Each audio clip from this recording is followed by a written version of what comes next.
Welcome to V classes guys. दोस्तों आज हम लोग करने वाला है जनरल साइंस के टॉप इंपॉर्टेंट क्वेश्चन जो आपके एग्जाम से रिलेटेड होगा। दोस्तों ये टॉप 20 क्वेश्चंस होते हैं जो एग्जाम बेस्ड क्वेश्चंस हमने तैयार किया हुआ है।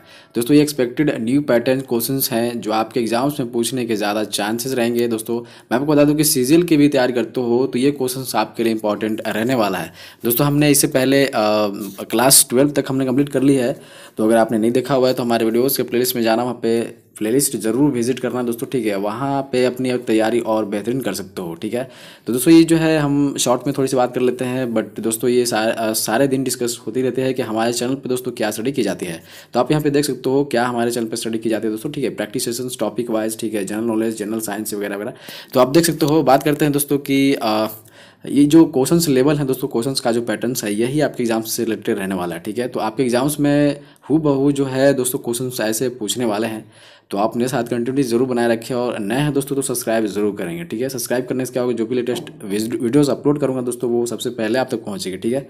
और तो चलिए हम लोग दोस्तों जो है क्वेश्चंस को स्टार्ट करते हैं, और अच्छे तरीके से सेशंस चल रहे हैं। आपके फिजिकल जो है दोस्तों मैं बता दूं कि फिजिकल का जो डेट है दोस्तों वो अप्रैल के 3rd वीक में से ही स्टार्ट होगा, ठीक है। अप्रैल के 3rd वीक से ही स्टार्ट होगा। दैट मीन्स दोस्तों आपके 21 या 22 अप्रैल से दोस्तों जो है वो आपकी फिजिकल स्टार्ट होने वाली है। तो इससे पहले 5 दिन पहले आपका जो है दोस्तों एडमिट कार्ड आने वाला है, फिजिकल एडमिट कार्ड। तो डोंट वरी अबाउट इट, ठीक है। तो इन्फॉर्मेशन आपको मिलती रहेगी। तो चलिए हम लोग जो है सेशंस को स्टार्ट करते हैं। देखिए पहला क्वेश्चन आपसे क्या पूछ सकता है कि दोस्तों टेलीविज़न के रिमोट कंट्रोल में प्रयुक्त विद्युत चुम्बकीय तरंगें कैसी होती हैं, ठीक है। तो हम लोग दोस्तों विथ एक्सप्लेनेशंस करते हैं, मतलब कि एक क्वेश्चन से और भी अधिक क्वेश्चंस करने की कोशिश करते हैं, ठीक है। तो हम लोग व्याख्या के साथ क्वेश्चंस को सॉल्व करेंगे, ठीक है, डिस्कस करेंगे। तो बात करते हैं दोस्तों कि इसका जो आंसर रहने वाला है कि टेलीविज़न के रिमोट कंट्रोल में प्रयुक्त विद्युत चुम्बकीय तरंगें जो होती है दोस्तों, वो मैं आपको बता दूँ कि जो 4th ऑप्शन तो हो अवरक्त, ठीक है। देखिए अवरक्त क्या होती है। देखिए टेलीविज़न के रिमोट कंट्रोल में प्रयुक्त विद्युत चुम्बकीय तरंगें अवरक्त किरणें होती हैं, ठीक है। तो ये रेडिएशंस होते हैं एक तरीके के, ठीक है, किरणें होती हैं। तो आपको याद रखना है, ठीक है। बात करते हैं सेकंड क्वेश्चन की। तो स्वचालित वाहनों के रेडिएटर में प्रतिहीम के रूप में किस पदार्थ का प्रयोग किया जाता है, ठीक है। तो सेकंड का आप ये फर्स्ट ऑप्शन देखते हो, ठीक है। तो दोस्तों ये जो है मिथेल अल्कोहल और H2O, ठीक है। बात करते हैं दोस्तों कि स्वचालित वाहनों के रेडिएटर में प्रतिहीम के रूप में मिथेल अल्कोहल एवं H2O का प्रयोग किया जाता है, ठीक है। बस इतनी सी बात आपको ध्यान में रखनी है। ये क्वेश्चन दोस्तों पूछे गए हैं, इंपॉर्टेंट रहने वाले हैं, ठीक है। तो इसी तरह क्वेश्चन आपके एग्जाम्स में देखने को मिलेंगे दोस्तों, ठीक है। डोंट वरी अबाउट इट दोस्तों कि आपके एग्जाम्स में क्वेश्चन कैसे पूछने वाले हैं। तो दोस्तों आज जो है वो क्लास हमने रखा है सिर्फ हिंदी क्वेश्चंस हैं। तो अगर आपको इंग्लिश क्वेश्चंस भी चाहिए, दैट मीन्स दोस्तों बायलिंगुअल क्वेश्चंस भी चाहिए दोस्तों, बायलिंगुअल क्वेश्चंस, तो इसके लिए भी कोई दिक्कत नहीं, हो जाएगा दोस्तों, ठीक है। तो मुझे आप कमेंट में कर सकते हो। चलिए बात करते हैं दोस्तों कि 93 हाइड्रोलिक प्रेस में किसका उपयोग होता है, ठीक है। हाइड्रोलिक प्रेस में किसका उपयोग किया जाता है, ठीक है। तो ये फर्स्ट ऑप्शन देखते हो पास्कल नियम, ठीक है। देखिए बताता हूँ मैं दोस्तों, हाइड्रोलिक जो प्रेस है में पास्कल नियम का उपयोग होता है। पास्कल के नियम के अनुसार द्रव का दबाव चारों तरफ बराबर होता है, ठीक है। पास्कल के नियम के हिसाब से दोस्तों, अकॉर्डिंग टू पास्कल लॉ दोस्तों, द्रव का जो दबाव है चारों तरफ दोस्तों बराबर होता है, ठीक है, ठीक है। तो आपको याद रखना है। तो इस तरीके से दोस्तों हाइड्रोलिक प्रेस में दोस्तों पास्कल नियम का उपयोग होता है। आपको इतनी सी बात ध्यान में रखनी है, ठीक है। देखिए 94 क्वेश्चन आप देख सकते हो कि विमा mLT-2 किसके अनुरूप में है दोस्तों, ठीक है। तो ये दोस्तों बल के अनुरूप में होता है। दोस्तों मैं बताना चाहता हूँ कि देखिए बल के 3 आयाम होते हैं, ठीक है। बल के 3 आयाम होते हैं। एक मास होता है जिसको आप द्रव्यमान बोलते हो, लंबाई होता है दोस्तों, ठीक है। और मैं बता दूं कि T-2, ठीक है। T-2 जो टाइम को डिनोट करता है, समय को डिनोट करता है, ठीक है। इसे निम्नलिखित प्रकार से भी व्यक्त किया जा सकता है दोस्तों, ठीक है। न्यूटन इक्वल टू, इसको और भी तरह से दोस्तों इसको जो है इफेक्ट में लाया जा सकता है। जैसे न्यूटन बराबर दोस्तों किलोग्राम, ठीक है, किलोग्राम मीटर सेकेंड स्क्वायर, ठीक है। तो इस तरीके से दोस्तों आप जो है वो दूसरे तरीके से आप इसको लिख सकते हो, ठीक है। तो ये बात करते हैं 95 क्वेश्चंस की। तो क्या घटित होने पर सहज परिवर्तन होता है, ठीक है। तो 95 का आप ये सेकंड ऑप्शन देखते हो, ठीक है, मुक्त ऊर्जा में कमी, ठीक है। देखिए मैं बताना चाहता हूँ दोस्तों, किसी प्रणाली के एंट्रोपी की गणना और माप का संबंध दोस्तों ऊष्म प्रवैगिकी के क्षेत्र में होता है, ठीक है। देखिए एंट्रोपी और तापीय धारिता संयुक्त रूप से एक नई मात्र का निर्माण करते हैं जिसे मुक्त ऊर्जा कहते हैं, ठीक है।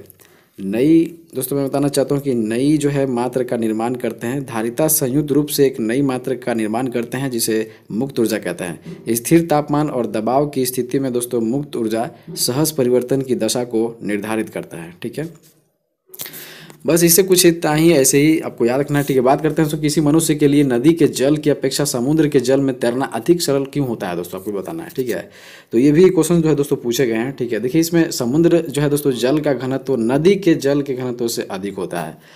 तो आपको सिंपल सी बात पता होगा दोस्तों कि समुद्र का जो जल है दोस्तों डेंसिटी जो है उसकी वो हाई होती है अपेक्षा दोस्तों रिवर के जो वाटर होते हैं, नदी के जो पानी होते हैं उसके अपेक्षा दोस्तों जो समुंदर का जो पानी है दोस्तों उसकी डेंसिटी जो है वो हाई होती है, इसलिए तैर पाना आसान हो जाता है। ठीक है, तो देखिए समुद्र जल का घनत्व नदी के जल से घनत्व से अधिक होता है। बस इतनी सी बात आपको ध्यान में रखनी है। ठीक है, तो चलिए बात करते हैं 97 क्वेश्चंस की। तो जब कोई दौड़ती हुई कार अचानक रुक जाती है तो यात्री आगे की ओर क्यों झुक जाता है।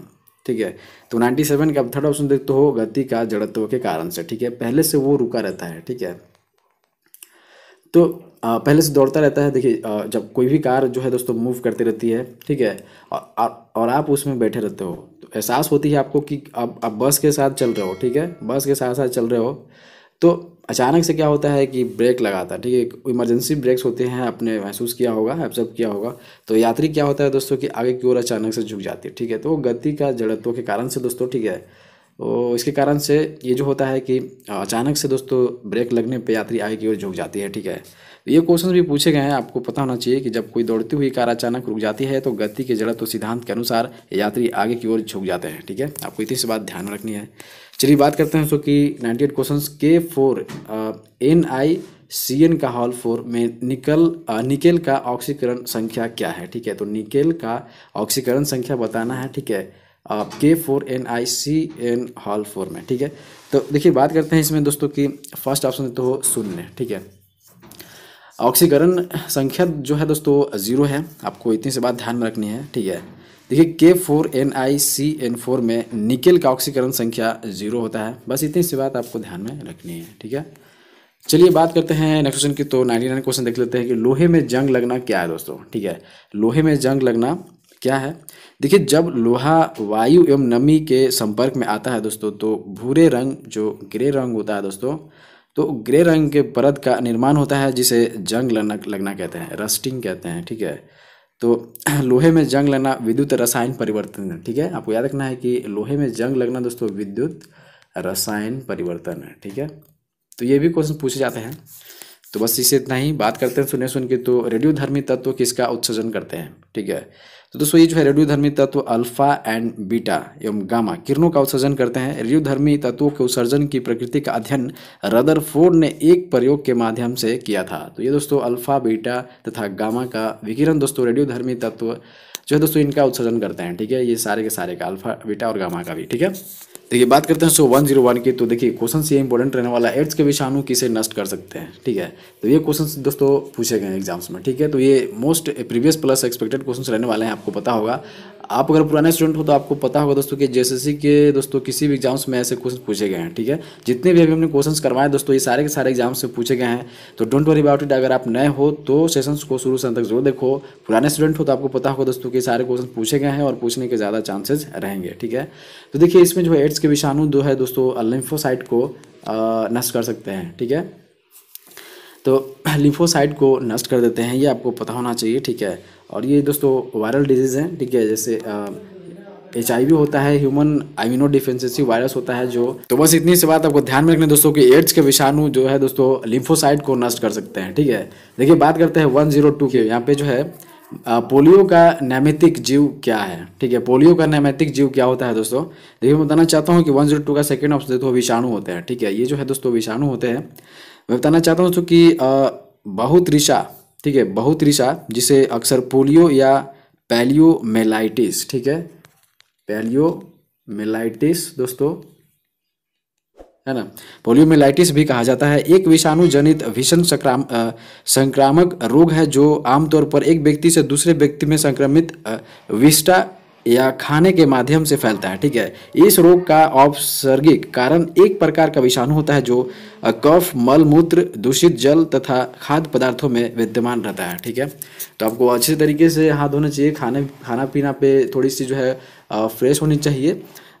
खाने से पहले भी हाथ धोनी चाहिए। ठीक है, और दूषित जल जो है दोस्तों आप उससे दूर रहें। तो इस तरीके से आप जो है दोस्तों दूर हो सकते हैं विषाणु से। ठीक है, बात करते हैं 103 की दोस्तों की। तो सूची 1 को सूची 2 से सम्मिलित करना है। ठीक है, पहला सूची में जो दी हुई है दोस्तों कीट रोगवाहक दी हुई है, और सेकंड में जो दी है दोस्तों संचरित रोग डिजीज दी हुई है। ठीक है, दोस्तों ये जो है एनाफिलीज जो मादा होते हैं, एनाफिलीज मच्छर होते हैं दोस्तों, इससे क्या हो सकता है? तो इससे दोस्तों मलेरिया होता है, ये सबको पता है। देखिए पहला को ऑप्शन तो मिल गया आपको। ठीक है, तो इस तरीके के जो कूट्स होते हैं दोस्तों, ठीक है, इस तरह से मैचेस जो करना रहता है, हमें ये देखना होता है कि एक या दो ऑप्शंस अगर मैच हो रहे हैं सही तरीके से, मुझे पता है अगर, तो सारे को हम लोग करेक्ट मैचेस कर देते हैं। ठीक है, तो जैसे कि हम एनाफिलीज से हम लोग क्या करना था कि मलेरिया को कर देना। ठीक है, उससे तो फाइलेरिया, काला जार, नींद की बीमारी तो होगा नहीं दोस्तों। ठीक है, तो ए का 4 रहने वाला। ठीक है, यहाँ पे तो ए का 4 हो गया। ठीक है, यहाँ पे तो एक ही ऑप्शन में है, तो दैट मीन दोस्तों ये जो है 4th ऑप्शन रहने वाला। तो और भी हम लोग देख लेते हैं। ठीक है,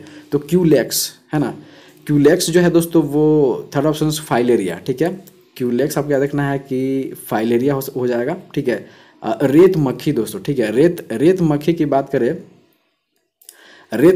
करें, तो ये काला जार हो जाएगा। ठीक है, दैट मीन्स सी का 1 हो जाएगा। और डी का दोस्तों सी मक्खी जो है दोस्तों डी का 2 हो जाएगा। ठीक है, नींद की बीमारी, तो सीसी मक्खी के कारण से आपको जो काटते हैं दोस्तों, उस कारण से नींद बहुत जल्दी आ जाती है, नींद की बीमारी होती है, मतलब इसी चीज़ से आपको पता होना चाहिए। ठीक है, तो दोस्तों दैट मीन्स जो 4th ऑप्शन है वो राइट आंसर रहने वाला है। तो एनाफिलीज आपको याद रखना है दोस्तों। ठीक है, आपको फिर से मैं बोल देता हूँ, एनाफिलीज के लिए वो मलेरिया याद रखना है। ठीक है, क्यूलेक्स के लिए दोस्तों आपको फाइलेरिया रखना है। ठीक है, रेत मक्खी के लिए दोस्तों आपको काला जार रखना है। ठीक है, और सी मक्खी के लिए दोस्तों आपको याद रखना है नींद की बीमारी। ठीक है, सेकेंड ऑप्शन। तो इस तरीके से रहने वाले थे आंसर। ठीक है, बात करते हैं 104 की। तो एक पीढ़ी से अगली पीढ़ी को आनुवंशिक जानकारी का अंतरण होता है। तो दोस्तों एक पीढ़ी से अगली पीढ़ी को उसकी जो आनुवंशिकता होती है दोस्तों, इसकी जानकारी जो है अंतरण होता है। तो किस तरीके से होता है? ठीक है, तो 104 का 3rd ऑप्शन तो डीएनए द्वारा होता है। ठीक है, तो आपको सही से पता होगा कि एक पीढ़ी से अगली पीढ़ी को आनुवंशिक गुणों का अंतरण डीएनए के द्वारा होता है। ठीक है, मतलब अंतरण का मतलब आप आइडेंटिफाई आप एक तरीके से समझ सकते हो। ठीक है, बात करते हैं सनलैब जावा कार में आपकी कार का नेटवर्क बाहरी दुनिया से जोड़े रखने के लिए किस प्रौद्योगिकी का प्रयोग किया जाता है? ठीक है, सनलैब जावा कार में दोस्तों जो आपकी कार है, आपकी कार की नेटवर्क बाहरी दुनिया से जोड़े रखने के लिए इस प्रौद्योगिकी का यूज़ किया जाता है। आपको सिंपल सी ये बात बतानी है। ठीक है, तो ये जो फर्स्ट ऑप्शन तो ये अंतर स्थापित रहने वाला first option will be right answer question. ठीक है, देखिए सन लैब ने कार में जावा, सोलारिस या लिनक्स, ठीक है, सोलारिस या लिनक्स, ठीक है, सोलारिस या लिनक्स और एम्बेडेड सिस्टम का इस्तेमाल कर कंप्यूटर और नेटवर्क के फायदों को दिखाया है। कार ट्रैक जावा सेंसर प्रौद्योगिकी के साथ एम्बेडेड होती हैं। ठीक है, तो आपको इतनी सी बात ध्यान रखनी है। तो चलिए बात करते हैं नेक्स्ट क्वेश्चन की। तो 106 देख लेते हैं कि दृष्टि के पसदीप्ति सिद्धांत के आधार पर निर्मित होता है। दृष्टि के पसदीप्ति सिद्धांत के आधार पर क्या निर्मित होता है दोस्तों? ठीक है, तो 106 का आप ये देखते हो 3rd ऑप्शन ठीक है, सिनेमा का। ठीक है, तो देखिए और जान लेते हैं। देखिए दृष्टि के पसदीप सिद्धांत के आधार पर सिनेमा का निर्माण होता है। बस इतनी सी बात आपको ध्यान में रखनी। ठीक है, तो देखिए क्वेश्चन है दोस्तों कि नाभिकीय रिएक्टर में इनमें से एक ईंधन का काम करता है। तो नाभिकीय रिएक्टर में दोस्तों इनमें से कौन सा ऐसा ईंधन है जो कौन सा ऐसा रिएक्टर दोस्तों जो ईंधन का काम करता है नाभिकीय रिएक्टर में? ठीक है, तो 107 का आप ये सेकंड ऑप्शन देखते हो यूरेनियम। ठीक है दोस्तों, नाभिकीय रिएक्टर में यूरेनियम ईंधन का काम करता है। ठीक है, इस बात को ध्यान रखनी है। बात करते हैं 108 के। तो तरल पदार्थ का घनत्व गर्म करने पर दोस्तों क्या हो जाएगा? तो देखो 108 का दोस्तों फर्स्ट ही ऑप्शन देखते हो कम हो जाता है। ठीक है, तो तरल पदार्थ का घनत्व गर्म करने पर दोस्तों कम हो जाता है। ठीक है, और ऑप्शन देखने की जरूरत नहीं है, बट दिखा देता हूँ। तो दोस्तों मैं बताना चाहता हूँ कि सारे के सारे क्वेश्चन जो है वो इंपॉर्टेंट रहने वाले हैं और आपके एग्जाम्स में ज़रूर देखे जाएंगे। आपको याद रखना है दोस्तों कि जो सारे क्वेश्चन हैं हमने न्यू पैटर्न्स क्वेश्चन हमने तैयार किया हुआ है दोस्तों, न्यू अपडेट्स क्वेश्चन हैं। ठीक है, तो आपके एग्जाम से रिलेटेड है झारखंड उत्पाद सिपाही, झारखंड एक्साइज कांस्टेबल 2022 से रिलेटेड हमने ये दोस्तों जो है पैटर्न्स हमने तैयार किया है दोस्तों। ठीक है, तो ये सारे के सारे क्वेश्चन आपके लिए हमने जो दोस्तों एड ऑन करने की कोशिश करी है। ठीक है, तो जैसे जैसे किसी भी एग्जाम्स में दोस्तों ये सारे के सारे क्वेश्चन पूछे जा सकते हैं, क्योंकि साइंस अगर आपके किसी भी कॉम्पिटिटिव एग्जाम्स में आते हैं तो ये इंपॉर्टेंट रहने वाला है, ठीक है। तो यहाँ पे देख सकते हो कि नोड तथा संकलन एंटी नोड के मध्य दूरी 30 सेंटीमीटर है, तो तरंग कितनी दीर्घ होगी, ठीक है। तो दोस्तों ये जो आपको याद रखना है कि 120 सेंटीमीटर होगी, ठीक है। ये सिर्फ रटने वाली चीज़ें हैं। देखिए बात करते हैं 110 की, तो ये this is the last question of the session. देखिए रेलवे मार्ग में दो पटरियों के एक सिरे से दूसरे सिरे तक उनके बीच में अंतराल छोड़ना इसलिए आवश्यक होता है कि, दोस्तों ये जो बहुत सारे आपने देखा होगा, आपने केयर किया होगा दोस्तों, आपने ऑब्जर्व किया होगा या नहीं कि पटरियाँ, ये जो दो पटरियाँ होती हैं इनके बीच में जो ये गैपिंग होती है दोस्तों, वो क्यों होती है, आपको ये बताना, ठीक है। तो दोस्तों 110 का आप फोर्थ ऑप्शन देख सकते हो, ठीक है। बताना चाहता हूँ ग्रीष्मकाल में विस्तार, ठीक है, विस्तारण से होने वाली दुर्घटनाओं को रोका जा सकता है, ठीक है। ग्रीष्मकाल में विस्तारण से होने वाली दुर्घटनाओं को रोका जा सकता है, इसलिए दोस्तों रेल मार्ग में दो पटरियों के एक सिरे से दूसरे सिरे तक उनके बीच में अंतराल छोड़ना इसलिए आवश्यक होता है, ठीक है। तो आप देख लेना एक बार, ठीक है। तो इस तरीके से क्वेश्चंस रहने वाले हैं। आई होप दोस्तों आपने सेशंस को बहुत अच्छी तरीके से एंजॉय किया होगा, बहुत कुछ यहाँ से गेन करने की कोशिश करी होगी। तो दोस्तों मैं बताना चाहता हूँ कि इस सेशंस में दोस्तों टॉपिक वाइज भी दोस्तों सारे सिलेबस को कवर की जाती है, जिससे दोस्तों आपकी जो है स्टेप वाइज स्टेप जो है चैप्टर वाइज चैप्टर आपकी जो है दोस्तों सिलेबस की जो है दोस्तों तैयारी की जाती है। और प्रैक्टिस सेशंस जो है दोस्तों आपके एग्जाम बेस्ड क्वेश्चंस पे प्रैक्टिस सेशंस चलाए जाते हैं, ठीक है। तो आप अगर नए हो तो मेरे साथ कंटिन्यू बनाए रखने के सब्सक्राइब कर सकते हो, ठीक है। तो चलिए दोस्तों नेक्स्ट वीडियोज़ में मिलते हैं इसी तरीके से, तब तक के लिए दोस्तों धन्यवाद।